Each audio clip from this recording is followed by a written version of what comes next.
রাসূলুল্লাহ সাল্লাল্লাহু আলাইহি ওয়াসাল্লামের হাদিস, যেই পুরুষ, যেই অভিভাবক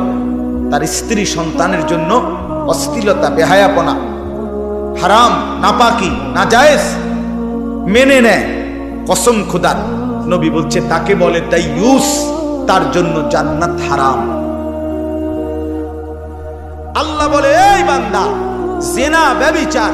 নারীকে কেন্দ্র করে যত গুনাহ, নারীর সাথে কথা বলা, ভিন নারীর সাথে জিনা, ভিন নারীকে মোবাইলে কিংবা বাস্তবে দেখা, এটা জিনা, ভিন নারীকে ছুঁয়ে দেখা হাত দিয়ে, এটা জিনা, ভিন নারীর কল্পনা অন্তরের মধ্যে লালন করা, এটা জিনা, ভিন নারীর সাথে কথা বলা, এটা জিনা, ভিন নারীর দিকে পায়ে হেঁটে এগিয়ে যাওয়া, এটা জিনা, লজ্জাস্থান দিয়ে জিনা করা, এটাও জিনা, চূড়ান্ত জিনা, আগের গুলোও জিনা। আল্লাহ বলে, বান্দা, কোন জিনার কাছে যেও না।